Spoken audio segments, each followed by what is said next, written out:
पुन्हा जन्म घेतला तरी ही सेवा मिळावी अशी माऊलींचरणी प्रार्थना. वारीच्या रिंगणातील परंपरा अशी आहे की हे श्रीमंत शितोळे सरकारांचे 2 अश्व आहेत.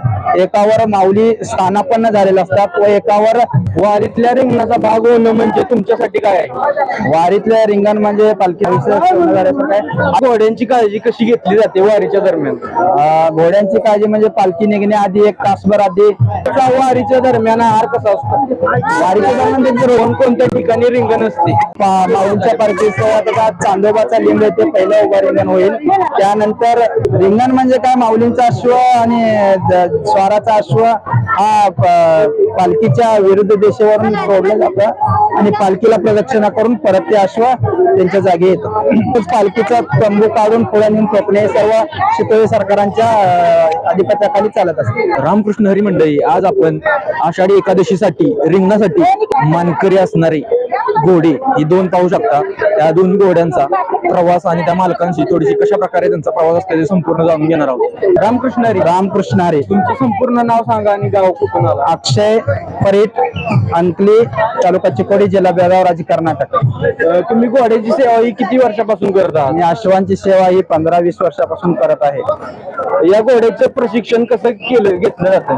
या घोड्याचं प्रशिक्षण वारीसाठी असं काय प्रशिक्षण विशेष काय नसतं. त्याला अश्वांना एकदा माऊलींच्या मंदिरात नेऊन आणलं आणि माऊली वारी सोहळ्यामध्ये ज्या वेळेला अश्व चालत राहतात त्यावेळेला ऑटोमॅटिक त्या लोकांमध्ये त्यांना सवय होऊन जाते. रिंगण सोहळा म्हणजे एक स्मरणीय आणि वारकऱ्यांसाठी शीण हरवण्यासाठी हा रिंगण सोहळा आहे. वारीत घोडे चालवताना कोणते आव्हान येतात? वारीत घोडे चालवत असताना पब्लिक येत असते, याच्यावर वारकरी पूर्ण असं दर्शनासाठी येत असते, पण त्यातनं वाट काढून आपण पुढे निघून जातो. तुमच्या घोड्यांची काळजी कशी घेतली जाते वारीच्या दरम्यान?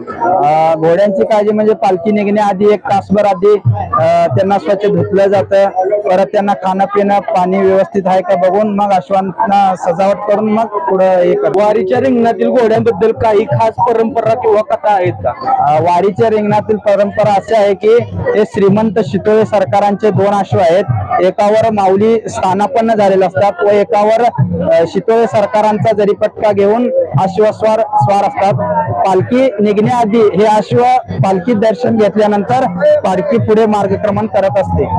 आपल्या घोड्यांची नाव थोडे हे आहे तो हिरा आहे आणि पलीकडचा माऊलींचा अश्व आहे तो मोती आहे. सेवा करायला मिळाली हेच मोठे भाग्य आहे आणि अशी सेवा अशी सेवा माऊलींकडून होत जावी हीच माऊलींच्या. वारी संपली की तुम्हाला काय वाटतं? वारी संपली की एक दुःख वाटल्यासारखं वाटतं. पुन्हा जन्म घेतला तरी ही सेवा कराल का? होय, पुन्हा जन्म घेतला तरी ही सेवा मिळावी अशी माऊलींचरणी प्रार्थना. घोड्यांचं वय किती आहे आपले साधारण? जो घोडा आहे 5-6 वर्ष वय आहे आणि पलीकडचा माऊलींचा जो अश्व आहे त्याचा 1.5 वर्ष आहे. वारीसाठी घोड्यांचा वर्षभर काय ट्रेनिंग दिले जाते? एवढा खास काय विशेष काय ट्रेनिंग असते? घोड्याचा वारीच्या दरम्यान आहार कसा असतो? वारीच्या दरम्यान त्यांचे रोजच्या रोज रुटीन असतं. तेच वाटेमध्ये कोणाला काही घालू काय असतो साधारण? त्यांना सकाळी पालखी निघण्याआधी बुट्टी भुस्सा डाळ वगैरे असं घालून त्यांना तयार केलं जातं आणि हेच त्यांचं खाद्य. तुमच्या वारीमधला सर्वात भावनिक क्षण कोणता? वारीमधला भावनिक क्षण म्हणजे रिंगण सोहळ्यामध्ये जे होतं तेच भावनिक क्षण. कोणकोणत्या ठिकाणी रिंगण असते? माऊलींच्या पालखीचं चांदोबाचा लिंब येते पहिलं उभा रिंगण होईल. त्यानंतर पुरंदवडी येथे पहिलं गोल रिंगण होईल. त्याच्यानंतर कुडुसपाटा येते, बाजीराव विहीर, मग ठाकूरवाची समाधी झाल्यावर बाजीराव विहीर, शेवटचं वाकडी येथे मोठं गोल रिंगण होईल. किती साधारण जास्त रिंगण असते? 4 गोल रिंगणे व 3 उभे रिंगण असतात पंढरपूर. गोल रिंगणे म्हणजे गोल आणि उभा रिंगण म्हणजे किती साधारण अंतर असते? उभ्या रिंगणला 1-1.5 किलोमीटरचं अंतर असतं. 1-1.5 किलोमीटर. रिंगण म्हणजे काय, थोडक्यात काय सांगा? रिंगण म्हणजे काय माऊलींचा अश्व आणि स्वाराचा अश्व हा पालखीच्या विरुद्ध दिशेवरून सोडलं जातं आणि पालखीला प्रदक्षिणा करून परत ते अश्व त्यांच्या जागी येतात. काय तुम्हाला काय वाटतंय, काय सांगाल वारीबद्दल?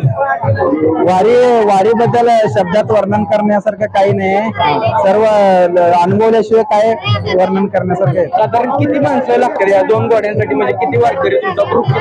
आमचं सगळे मिळून 30 लोक आहे. सर्व लोक आम्ही 30 लोक आहे.